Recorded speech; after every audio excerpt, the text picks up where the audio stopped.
Sir बोलिए ना, क्या बात है? नहीं वो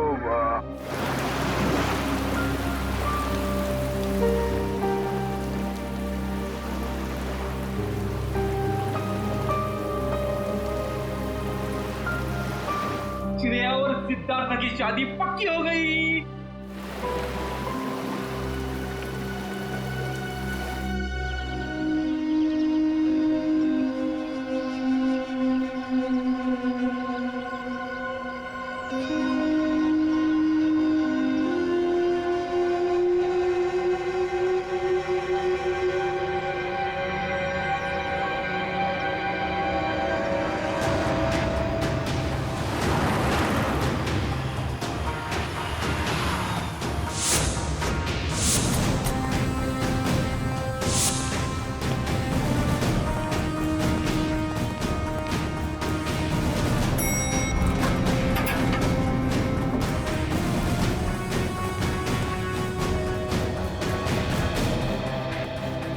कहाँ है लाश?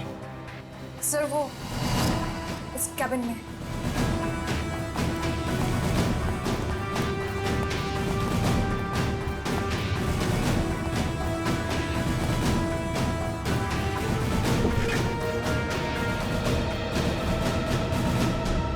सर, एक गोली लगी है सीने में। देखो जरा शरीर से गोली बाहर निकलने का कोई निशान है क्या?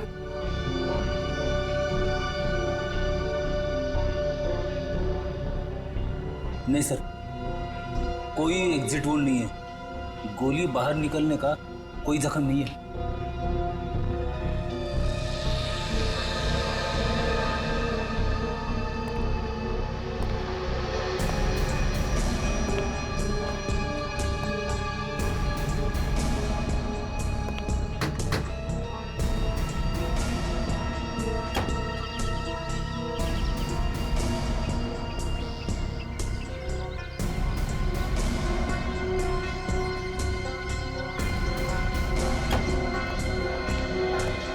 पूरी सर। लाश किधर? सर अंदर आइए सर।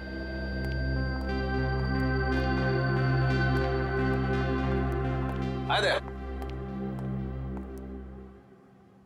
क्या बात है? तुम्हारा खास दोस्त कहाँ है? अभिजीत? इस आदमी के शरीर में गोली लगी है और कोई एग्जिट वुंड नहीं है। सब कमरे को अच्छी तरह से चेक करो। Excuse me. हाँ प्लीज प्लीज।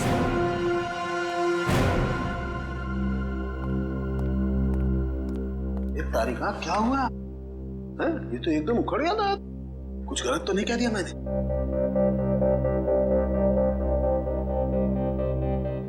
कैसे हुआ ये सब?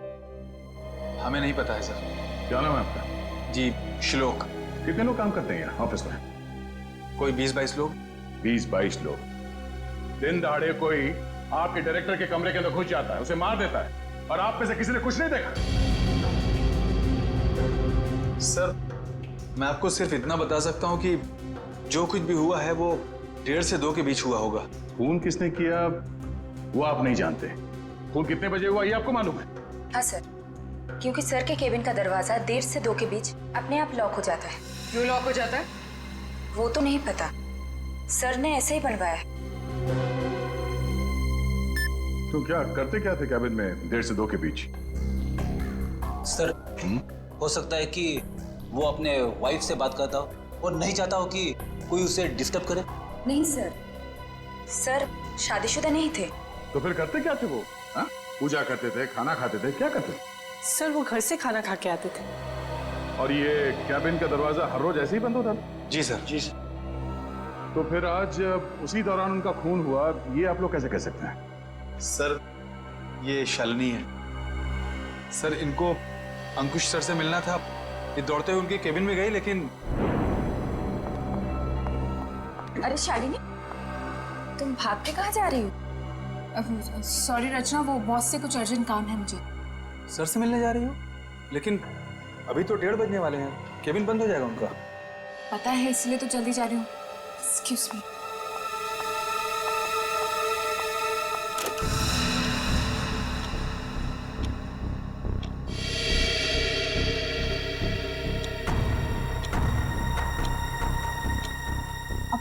आधा घंटा वेट करना पड़ेगा।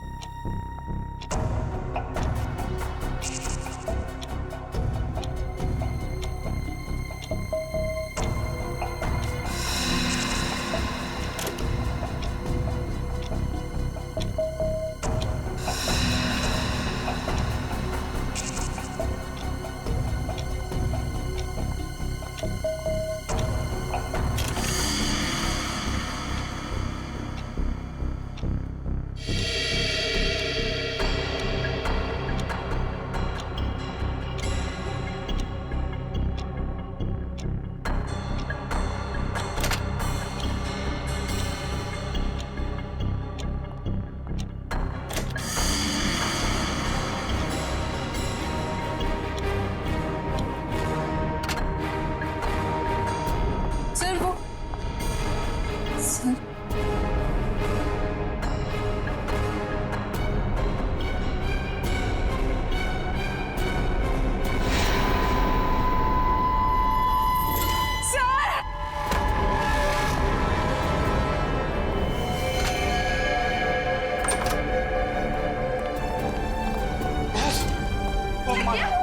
क्या हो गया बॉस को?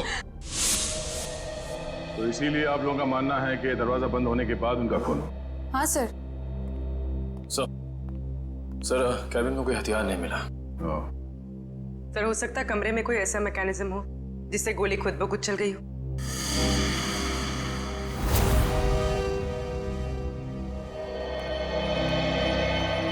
डॉक्टर साहब, ये खूनी कहाँ खड़ा होगा जब उसने गोली चलाई? ये देखो, यहाँ टेबल पर खून के छींटे पड़े हुए हैं। इसका मतलब साफ है खूनी वहां खड़ा था जहां तुम खड़े हो। और ये अंकुश यहाँ था। सामने से खूनी ने गोली चलाई जो अंकुश के सीने में आकर के लगी, और गोली लगते ही अंकुश यहाँ जमीन पे गिर गया। और अगर गोली किसी मैकेनिज्म से चलाई गई है तो मैकेनिज्म इसी लाइन में होनी चाहिए। बिल्कुल। रेडी निखिल, जरा देखो कोई मैकेनिज्म दिखता है क्या? मैकेनिज्म? हाँ, जिस वक्त अंकुश की मौत हुई उस वक्त ना कोई कमरे में बाहर से अंदर आया और ना कोई अंदर से बाहर गया। आप लोगों को पता है कि मौत कितने बजे हुई? हाँ, ऑफिस स्टाफ का कहना है कि दोपहर को 1:30 से 2 बजे के बीच। सही है। रायगर मोर्टिस लाश की जकड़न भी यही बता रही है।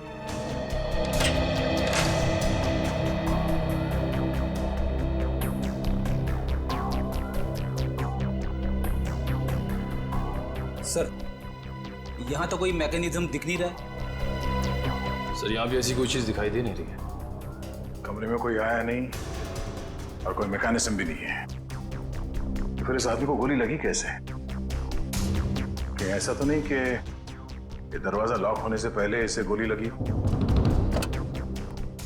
एक बात बताइए, आप में से किसी ने ये दरवाजा बंद होने से पहले अंकुश को जिंदा देखा था? No sir. नहीं सर। ठीक है, एक काम करो, शुरू से बताओ जब आपके बॉस अंकुश यहाँ इस ऑफिस में आए। सर वो बहुत परेशान थे और उन्होंने कृतिका को अपने केबिन में बुलाया। Okay sir, okay. रचना, क्या हुआ? बॉस बहुत ज्यादा गुस्से में है, कृतिका को अंदर बुलाया है।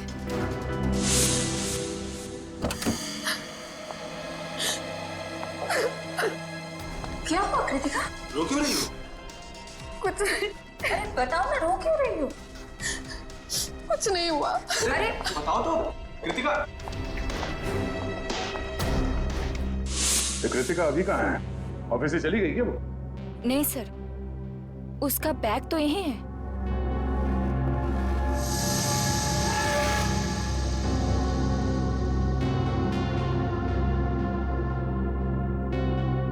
जब कृतिका कैबिन से बाहर निकली तब अंकुश जिंदा था? हाँ सर। उसके बाद कौन गया कैबिन के अंदर?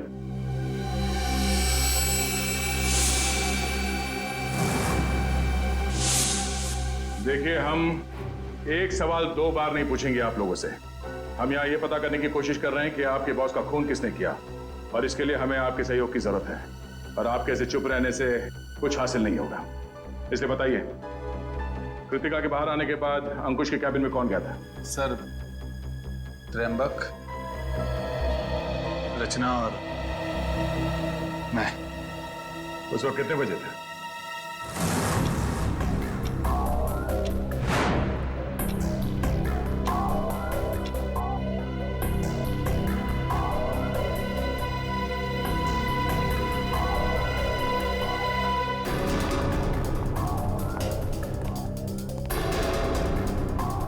सर, क्या हुआ? आपने हमें बुलाया? ये पूछो क्या नहीं हुआ है। क्या सर, क्या नहीं हुआ? ईमानदारी नहीं हुई, वफादारी नहीं हुई। सर, हम कुछ समझे नहीं। देखो, तुम तीनों बहुत मुश्किल में हो। मुश्किल में? हाँ, मुझे ये पता चला है कि तुम तीनों में से कोई एक हमारे डिजाइन्स कॉम्पिटिटर्स को बेच रहा है। नहीं सर, हम ऐसा नहीं कर सकते। हाँ सर, मुझे तो ये भी नहीं पता कि हमारे कंपटीटर्स है कौन। मेरे पास सबूत है और मैं तुम तीनों को जेल भिजवा सकता हूं, लेकिन मैं ऐसा नहीं करूंगा। चुपचाप शाम के 5 बजे तक मुझे बता दो वो आदमी कौन है। हाँ, उसकी नौकरी तो नहीं रहेगी, लेकिन उसे मैं जेल जाने से जरूर बचा लूंगा। लेकिन सर, हम लोग... मेरे पास ज्यादा समय नहीं, जितना मैंने कहा है उतना करो। तो कोई कंपनी के सीक्रेट्स बेच रहा था? हाँ? सर, अंकुश जरूर भड़का होगा इस धोखे से। कोई भी भड़केगा। बहुत तकलीफ होती है जब उसका कोई करीबी उसे धोखा देता है।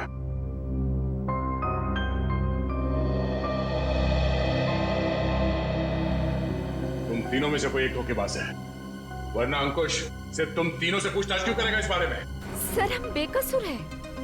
कोई हमें फंसाने की कोशिश कर रहा है। तुम लोगों ने ही मारा अंकुश को और अब ये बेकसूर होने का नाटक कर रहे हो। नहीं सर, हम सच कह रहे हैं। अच्छा, वो तो हम पता लगा ही लेंगे कि क्या है सच और क्या है झूठ। तुम कितने बजे अंकुश के कैबिन से बाहर गए थे? सर, यही कोई 1:15 हो रहा होगा। और वो जिंदा थे जब तुम बाहर आई? हाँ मैम। जी, तो उसके बाद कौन गया था केबिन में?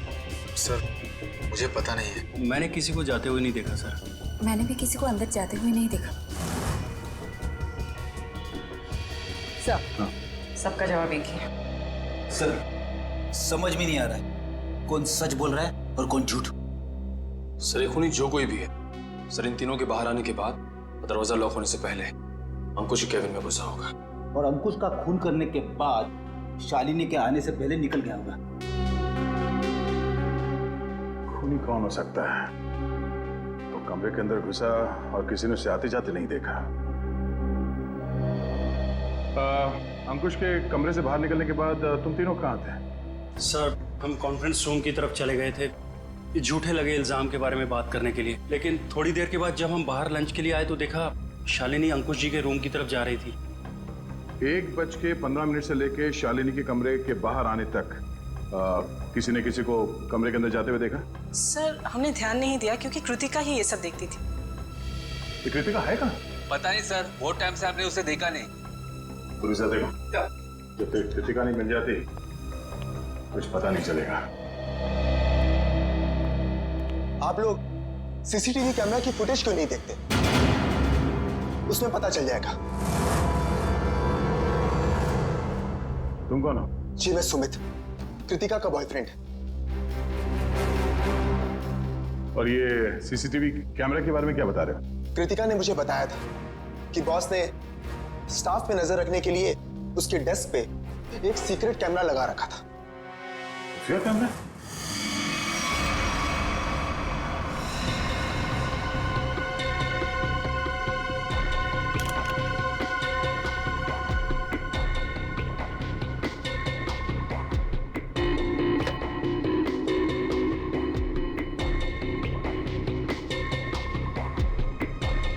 यहाँ पे तो कोई कैमरा दिख ही नहीं रहा है।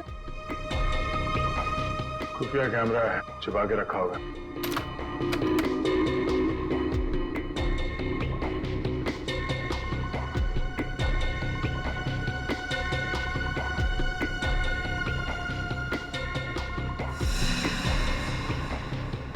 ये देखो, लाफिंग बुद्धा की आंखों में कैमरा। निखिल, पता करो इसका रिसीवर कहाँ है।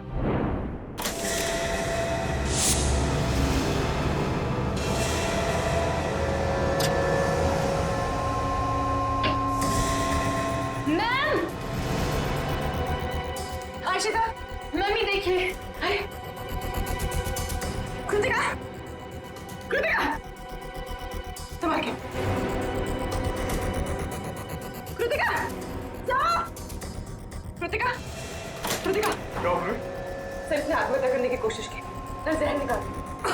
इसे हॉस्पिटल ले जाना होगा। पीछे एम्बुलेंस उसमें डालो, जल्दी। कृतिका, ले जाओ। ये क्या हुआ? संभाल के। निखिल, उस खुफिया कैमरे का रिसीवर मिला? हाँ सर, उस सीक्रेट कैमरा का ये सब मिल गया है। गुड, जरा फुटेज प्ले करो। देखते हैं रचना, त्रिंबक और श्लोक के निकलने के बाद अंकुश के कमरे में कौन गया था।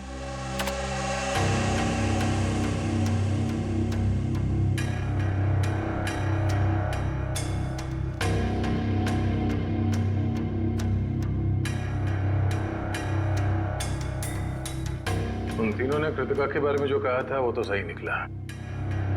अब आगे देखते हैं।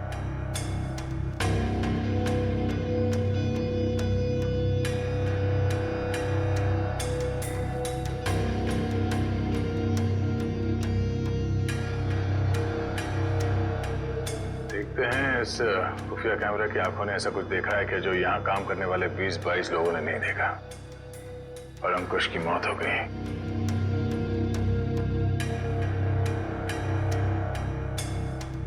एक मिनट रुको सर, ये आदमी कौन है? करो, फॉरवर्ड करो सर। बस। इसका चेहरा तो ठीक से दिख ही नहीं रहा है। ये आदमी कैबिन के अंदर गया एक 20 को, बाहर निकला एक 25 को, और बड़ी हड़बड़ाहट में निकला है बाहर। निकले, काम करो, ऑफिस के स्टाफ मेंबर्स को बुलाओ, और हाँ, उस वॉचमैन को भी लेके आओ अंदर।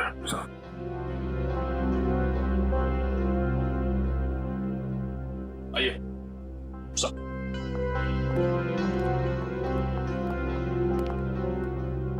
देखिए, इस आदमी को पहचानते हैं आप? नहीं सर, हमने इन्हें कभी ऑफिस में नहीं देखा। तुम? नहीं सर, इससे पहले मैंने कभी इसे देखा नहीं। श्लोक? नहीं सर, मैंने भी इसे नहीं देखा। वॉचमैन, तुम तो एंट्रेंस में थे, तुमने तो देखा होगा साथ ही जाते। हाँ, पहचानते हो कौन है? नहीं सर, मैंने इसे कभी नहीं देखा। अरे तो फिर ये अंदर आया कैसे? उड़ के आया क्या? मेरा एक फोन आया था, मैं 5 मिनट के लिए थोड़ी दूर चला गया था, शायद ये तब आया होगा। अच्छा, निखिल, एंट्रेंस में जो कैमरा है उसका फुटेज चेक करो।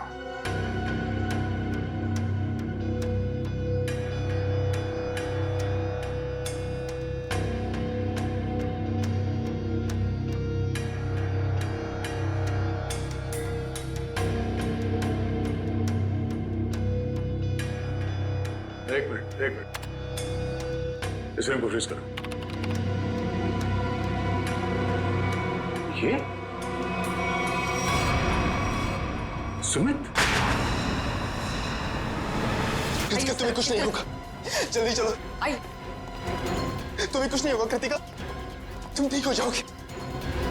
संभल के।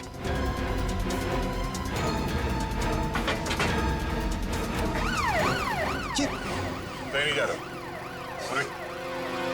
ये क्या कर रहे हैं सर? कृतिका के पास मेरा रहना जरूरी है। तुम आज इस ऑफिस में से पहले भी आए थे?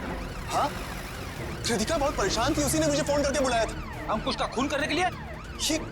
ये कैसी बातें कर रहे हैं आप लोग? सच है, वही कह रहे हैं, समझे? तुम अंकुश के कैबिन में घुसे, उसका खून करके वहां से निकल गए, और तुम कृतिका से मिले भी नहीं। सर ऐसा कुछ भी नहीं है, मेरी बात समझने की कोशिश कीजिए। आप लोग जैसा समझ रहे हैं ऐसा कुछ भी नहीं, मैंने किसी का खून नहीं किया है। चल अंदर चल, मेरी राम कहानी हम लोग वहीं सुनेंगे।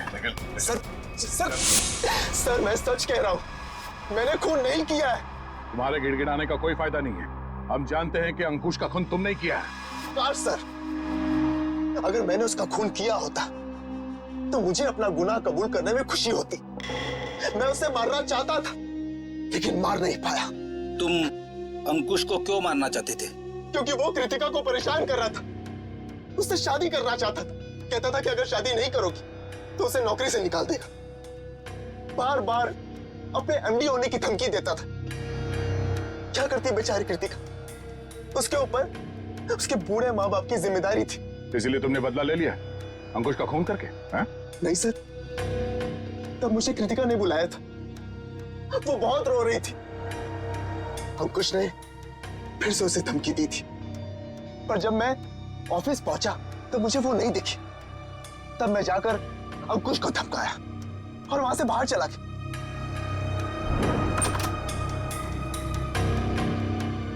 कौन हो तुम? बहुत हो गया अंकुश, कृतिका से दूर रहना, वरना क्या करोगे? जान से मार दूंगा तुझे।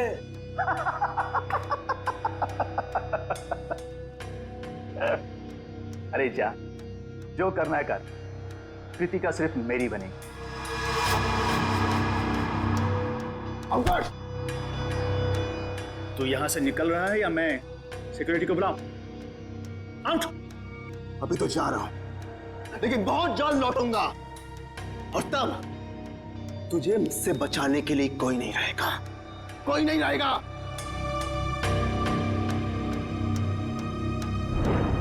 हमारे पास सबूत है। तुम 1:20 में अंकुश के कमरे के अंदर गए थे और ठीक 1:25 को बाहर निकले थे। क्यों? फिर भी मैं बार बार यही कहूंगा कि मैंने खून नहीं किया है। देखो सुमित, दया सर को गुस्सा मत दिलाओ। सीधी तरीके से मान जाओ कि खून तुमने किया है, क्योंकि तुम्हारे जाने के बाद यहाँ की स्टाफ शालिनी जब कैबिन में गई तब अंकुश मरा पड़ा था। सर मेरा विश्वास कीजिए, मैंने खून नहीं किया है। प्लीज मेरा यकीन कीजिए आप लोग। याद देखो। सर, गन पाउडर की स्मेल। स्प्रे देना। एक मिनट।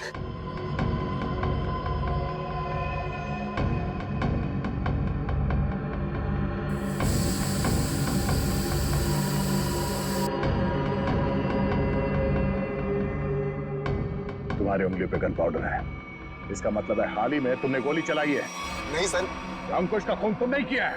मैंने गोली नहीं चलाई है सर। तो फिर ये गन पाउडर तुम्हारी उंगलियों पे कैसे आया? सर प्लीज सर, मेरा विश्वास। गन पाउडर कैसे आया तुम्हारे हाथ पे?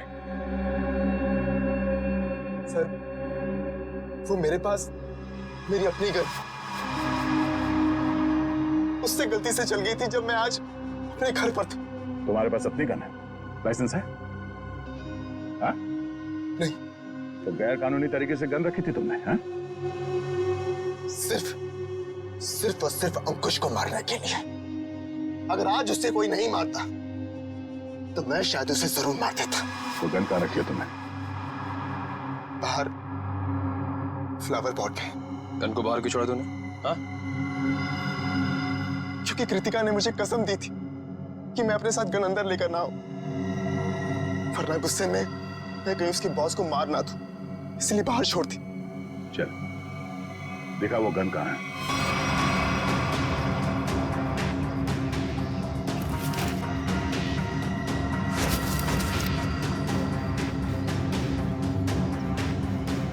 ये तुम्हारी गन? हाँ सर।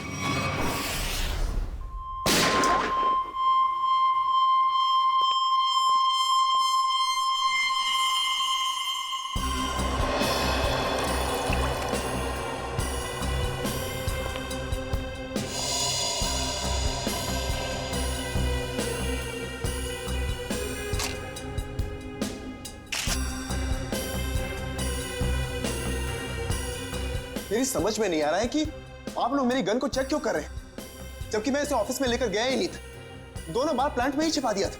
तुम कितना सच बोल रहे हो कितना झूठ, अभी पता चल जाएगा। भैया तो मैच होती है। ये गोली और अंकुश के शरीर में जो गोली मिली है वो गोली, दोनों मैच होती है। इसका मतलब साफ है अंकुश को इसी गन से गोली मारी गई है। अब बोलो, तो तुमने दोनों बार ये गन ऑफिस के बाहर वाले कमरे में छुपा दी थी। सर मैं आपसे बार बार कह रहा हूं कि मैंने अंकुश को नहीं मारा। जब मैं उसके कैबिन से बाहर निकल रहा था तो वो जिंदा था। जरूर मुझे कोई फंसाने की कोशिश कर रहा है। तो मतलब तुम्हारी गन अपने आप गमले से बाहर आई, अंकुश जी को गोली मारी और फिर आके गमले में छुप गई। और ये कहानी है सर? अरे मैं कोई कहानी नहीं बना रहा हूं, मेरा विश्वास कीजिए। एक सेकेंड, कॉल। क्या? हाँ, मुझे याद आ गया। जैसे ही मैं अंकुश के कैबिन से बाहर निकल रहा था, उसके मोबाइल पर एक कॉल आया था। और उसने वो कॉल रिसीव किया था? हाँ।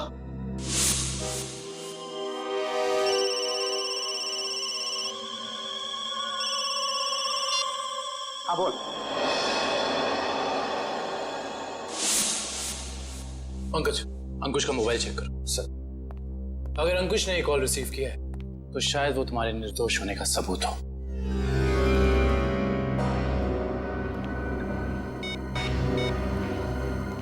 सर, अंकुश को 1:25 पे कॉल आया था सर, और 7 मिनट तक कॉल चली। 7 मिनट? 1:25 को कॉल आया था। दरवाजा बंद होता है ठीक 1:30 बजे, यानी कि दरवाजा बंद होने के 2 मिनट बाद तक ये कॉल चला। सर, शायद वो जिंदा था। पंकज, इस नंबर पर कॉल करके चेक करो कि वाकई इस आदमी की अंकुश से बात हुई थी कि नहीं।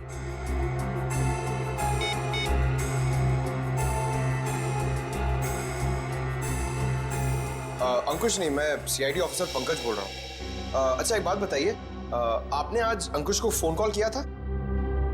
आपकी बात हुई थी उससे? अच्छा, लगभग कितने मिनट तक बात हुई थी? 5 से 7 मिनट। अच्छा ठीक है, थैंक यू वेरी मच। नहीं, कोई टेंशन। सर, 7 मिनट तक बात हुई थी सर। देखा सर, मैं सच कह रहा हूं, मैंने अंकुश को नहीं मारा है। इसका मतलब सुमित खूनी नहीं है, तो फिर खूनी कौन है? कहीं खूनी पहले से ही तो कैबिन में छुपकर नहीं बैठा था और दरवाजा लॉक होते ही उसने अंकुश को गोली मार दी और फिर वहां बैठकर इंतजार कर रहा था। और जब 2 बजे बाकी का सारा स्टाफ अंदर आया कैबिन में अंकुश की लाश देखने, तो मौका देखकर वो भी उनके साथ निकल गया।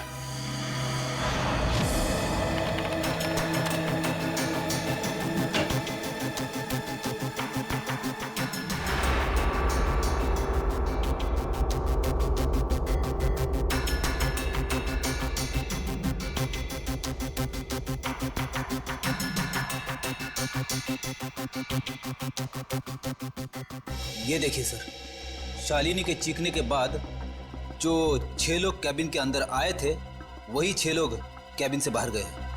इसका मतलब है कैबिन के अंदर कोई छुपा हुआ नहीं था। कैबिन के अंदर कोई छुपा हुआ नहीं था। इस दरवाजे से कोई अंदर नहीं आया। और अंकुश इस कमरे में अकेला था जब ये दरवाजा बंद हुआ। तो इस कमरे के अंदर आने का इस दरवाजे के अलावा सिर्फ एक ही रास्ता है, वही ये खिड़की।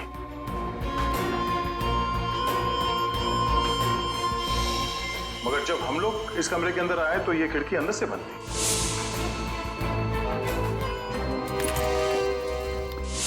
तो अगर हम ये मान के चले कि कोई इस खिड़की के जरिए अंदर आया है, तो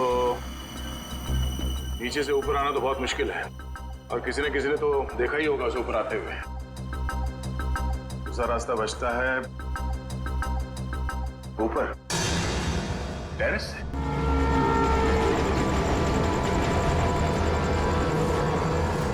जरा देखो आसपास, अगर वो खूनी अंकुश के कैबिन में यहाँ टेरेस से गया है तो उसने रस्सी या हार्नेस का इस्तेमाल किया होगा। और अगर ऐसा है तो यहाँ लेज पे कोई ना कोई निशान जरूर होना चाहिए। तो चेक करो।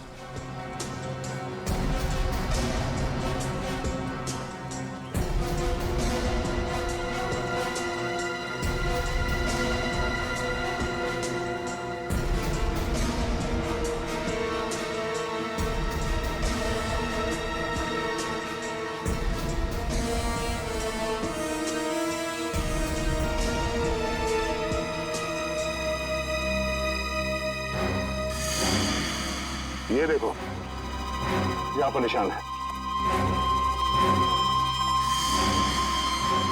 ये निशान, उसने रस्सी को यहां से बांधा और यहां से नीचे उतरा। इसके ठीक नीचे यहाँ पे अंकुश का ऑफिस है। और फिर रस्सी सपोर्ट के लिए शायद वहां उस पे बांधा होगा।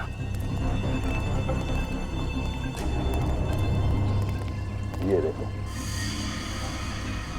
रस्सी के घिसने का निशान है यहाँ पे। इसका मतलब है उसने रस्सी यहाँ इस पाइप पे बांधा और वहां से नीचे अंकुश के कैबिन में गया। कमाल है सर, खूनी इतना कुछ करता रहा लेकिन किसी ने उसे देखा तक नहीं। खूनी ने जिस तरीके से मेहनत की है खून करने के लिए, उससे तो साफ साफ दिख रहा है सर, उसके दिल में कितनी नफरत भरी पड़ी थी अंकुश के लिए। ये पता करना पड़ेगा कि वो है कौन जिसे अंकुश से इतनी नफरत थी, और उसे ये भी पता था कि अंकुश के कैबिन का दरवाजा 1:30 से 2 बजे के बीच बंद होता है। वो ना हो ये कोई ऑफिस का ही आदमी है।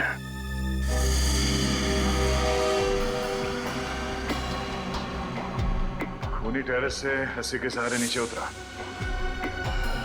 और फिर खिड़की के रास्ते कैबिन में आया। लेकिन आपने तो चेक किया था, खिड़की अंदर से बंद थी, जिसका बाहर से खुलना नामुमकिन था। Exactly Freddy. इसका मतलब है खून होने से पहले खूनी ने या उसका साथ देने वाला कोई ना कोई इस ऑफिस में था, जिसने छुपके से ये लैच, खिड़की का लैच खोल दिया ताकि इसे बाहर से खोल सके। फिर सर खूनी ने खिड़की को अंदर से लॉकअप किया? ये शायद तब हुआ होगा जब ऑफिस के बाकी के स्टाफ मेंबर्स अंकुश की लाश देखने के लिए कैबिन के अंदर घुसे। खूनी यहाँ से अंदर आया और उसने अंकुश को गोली मार दी। गोली चलने की आवाज नहीं आई, शायद गन पे साइलेंसर लगा हुआ था। और फिर अपना काम करने के बाद खूनी वापस इस खिड़की से ऊपर चला गया। मगर खूनी ने एक गलती कर दी। वो क्या सर? लैच। जब उसने खिड़की खोलने के लिए ये लैच ऐसे खोला होगा, जाहिर सी बात है उसने ग्लव्स पहनने की तकलीफ नहीं की। इसका मतलब खूनी के उंगलियों के निशान उस लैच पे है। हाँ फ्रेडी, और अब ये उंगलियों के निशान ही हमें खूनी के गर्दन तक ले जाएंगे।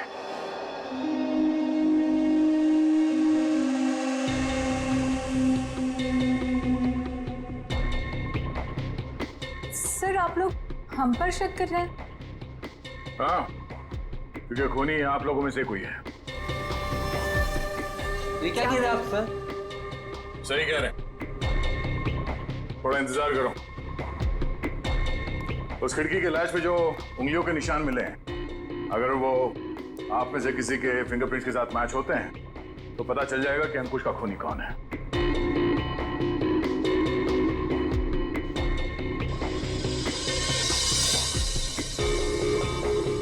ठीक, आप जाइए, आप आइए।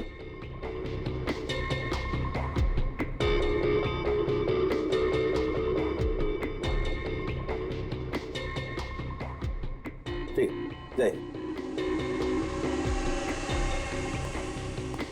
दया, इन सब लोगों के फिंगरप्रिंट्स तो ले लिए, अब जरा इन्हें मैच करके देखते हैं। ठीक है सर। हाँ?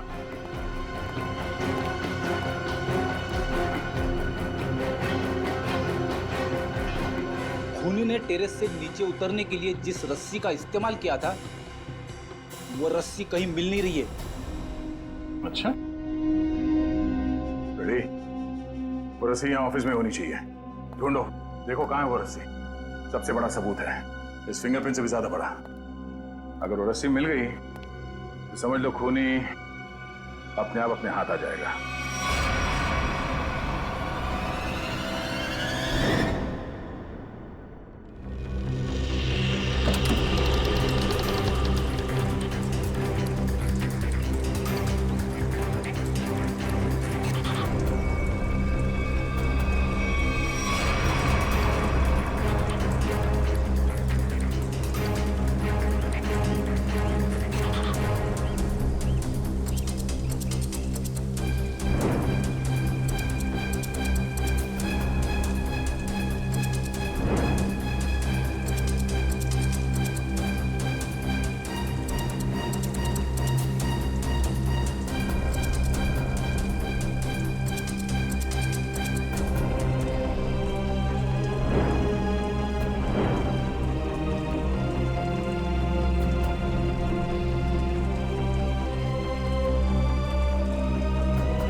बोला नहीं भाई दया। क्या हुआ सर? डॉक्टर तारिका, केबिन में मिले फिंगरप्रिंट्स इनमें से किसी से मैच नहीं हो रहे। ये कैसे हो सकते डॉक्टर तारिका? इनमें से किसी न किसी के उंगलियों के निशान मैच होने चाहिए थे। आप लोगों से कोई गलती हो गई होगी। नहीं यार दया, ऐसा नहीं है, हमसे कोई गलती नहीं। हो सकता है दया इनमें से कोई खूनी नहीं होगा, तो खूनी नहीं होगा तो फिंगरप्रिंट्स कैसे मैच होंगे? हो सकता है इस बार गलती आप लोगों से होगी। नहीं, मैं सही हूं और मैं साबित भी कर सकता हूं। खूनी इन्हीं में से कोई है और वो खुद ब खुद सामने आएगा। सामने आ जाएगा मतलब तुम्हारे सामने आकर के खड़ा हो जाएगा, कहेगा लीजिए दया जी मैंने खून किया, मुझे हथकड़ी पहना दीजिए। यार बात कर। डॉक्टर साहब इस बार ऐसा ही कुछ होगा। डॉक्टर साहब ने आप लोगों के हाथ पे एक केमिकल लगाया था। वो केमिकल रिएक्ट करेगा और वो केमिकल तब रिएक्ट करेगा जब आप में से जो खूनी है वो ऊपर टेरेस पे जाके पानी के टैंक के अंदर से वो रस्सी निकालेगा। वो रस्सी हमें तब मिल गई थी जब पहली बार हम लोग छत पे गए थे।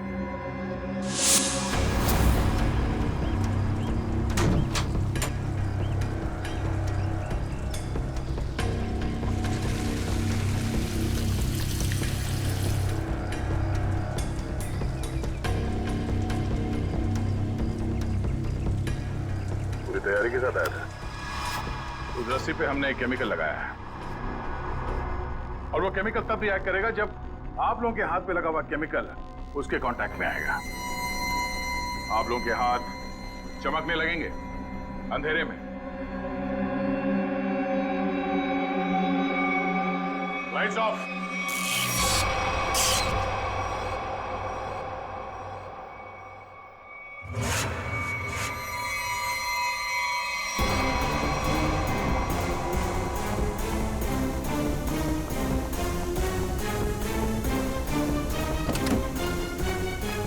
बस बहुत भाग लिया, अब और नहीं।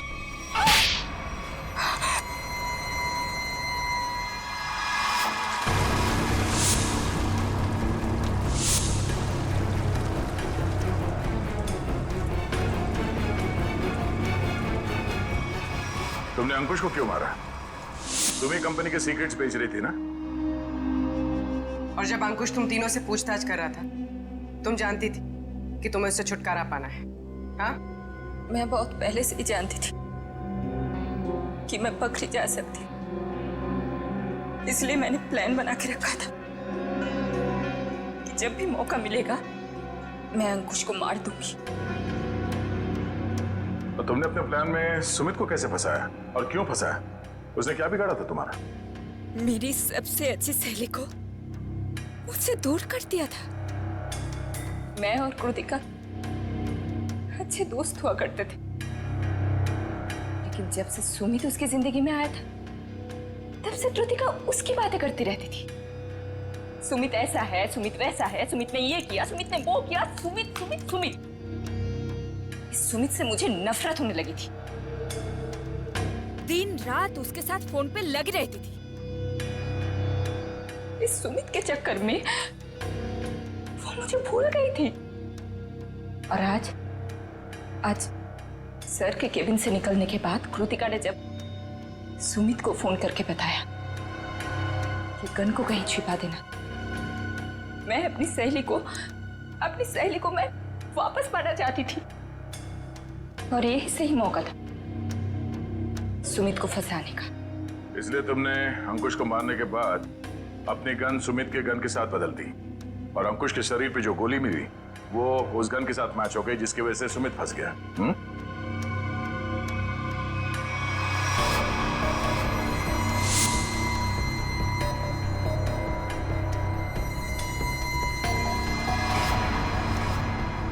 और जब अंकुश अपने कैबिन में तुम तीनों पे भड़क रहा था, उस वक्त तुमने चुपके से उस खिड़की का लैच खोल दिया।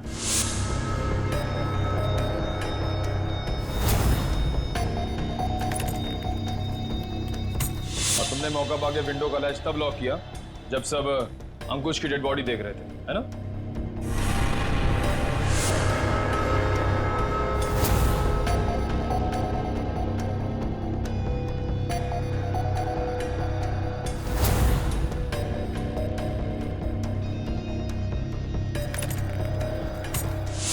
तुम्हें कैसे मालूम कि सुमित के पास कौन सी गन है? कृतिका ने मुझे एक बार बताया था कि सुमित ने एक नई गन खरीदी है। ठीक वैसी गन मैंने भी खरीदी। और आज जब सुमित दोबारा ऑफिस में आया तो मुझे पता था कि वो गन फिर से कहीं बाहर रख के आया होगा। और मौका मिलते ही मैंने वो गन बदल दी। क्या फायदा हुआ तुम्हें ये सब करके? हाँ? तुमने एक दोस्त खो दिया और साथ में अपनी आजादी भी। पूर्वी, ले जाओ इसे। Sir, sir.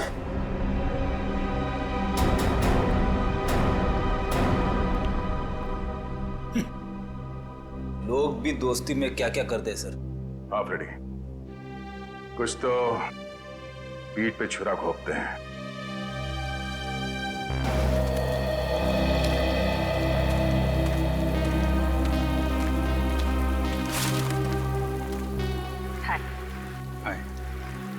झूठ बोला तुमने दया से? हाँ, भाई जैसा ना वो तुम्हारा, इस तरह से दिल दुखाया? कैसी बात कर रहे हो तारिका? मैं तो सपने में भी उसका दिल दुखाने की नहीं सोच सकता। उसको दुख ना हो इसलिए मैंने झूठ बोला। अभिजीत, झूठ के पैर नहीं होते, वो ज्यादा दूर तक चल नहीं सकता। तुम्हें दया को सब कुछ सच सच बता देना चाहिए था। बताया था मैंने सच उसे, कड़वा सच। मैं सिर्फ ये जानने आया था कि श्रेया ने उस लड़के को हाँ बोला है या नहीं। नहीं, वो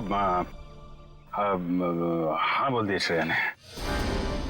लेकिन जब मैंने दया का चेहरा देखा, लगा जैसे किसी गोली ने उसके सीने को चीर दिया है।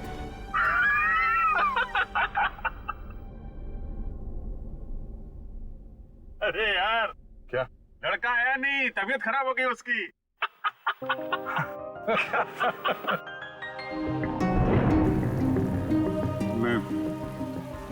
मैं दया को इस हालत में नहीं देख सका।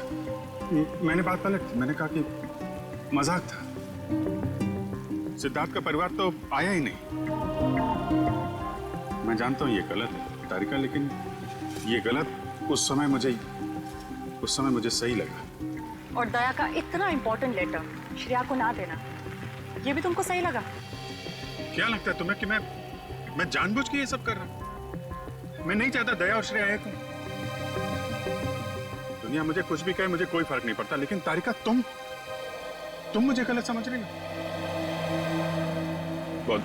बहुत दुख हुआ मुझे, बहुत दुख हुआ। गया था मैं श्रेया के घर वो लेटर लेके। नमस्ते अभिजीत, तुम आओ अंदर आओ। श्रेया से थोड़ा काम था, वो है क्या? हाँ है, बैठो, मैं उसे बुलाती हूँ। बैठ जाओ।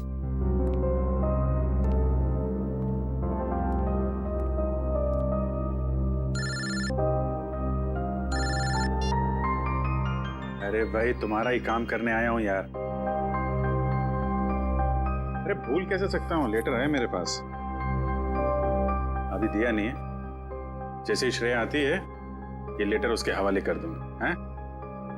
अरे यार, थोड़ा तो सब्र रखो यार। हाँ, मैं करता हूँ। नमस्ते। अभिजीत, मैं तुम्हारे हाथ जोड़ता हूँ, तुम दया का कोई भी लेटर श्रेया को नहीं दोगे।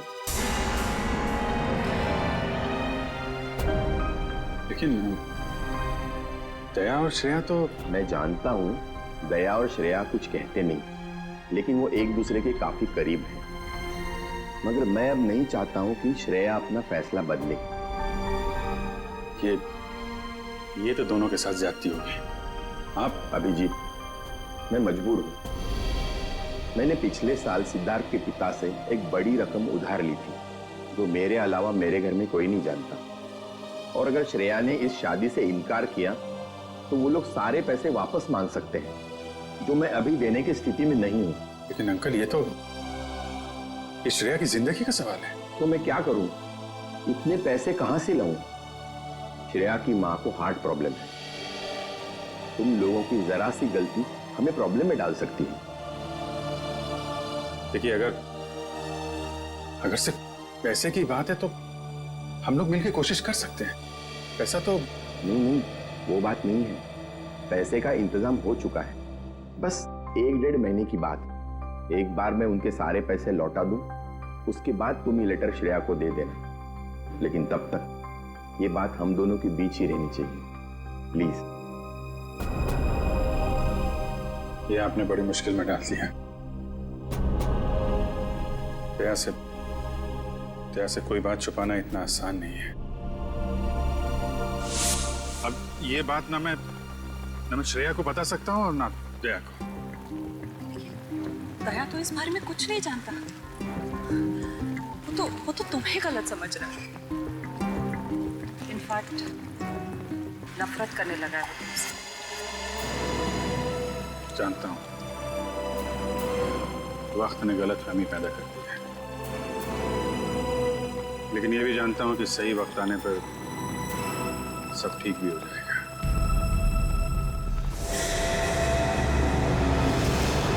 श्रेया आज घर पे है, उसको देखने एक लड़का आ रहा है शादी के लिए। उन्हें मेरी फीलिंग्स की कोई कदर ही नहीं है। ये जो लेटर मैं लिख रहा हूँ, ये आपको श्रेया तक पहुँचाना है। मेरा वो लेटर पढ़ा, तुमने जवाब नहीं दिया। कौन सा लेटर सर? यार मैंने श्रेया को वो लेटर नहीं दिया यार। तुमने तुमसे कहा कि तुमने उसे वो लेटर दे दिया? हाँ। मुंह मीठा कीजिए। इस खुशी में श्रेया और सिद्धार्थ की शादी पक्की हो गई।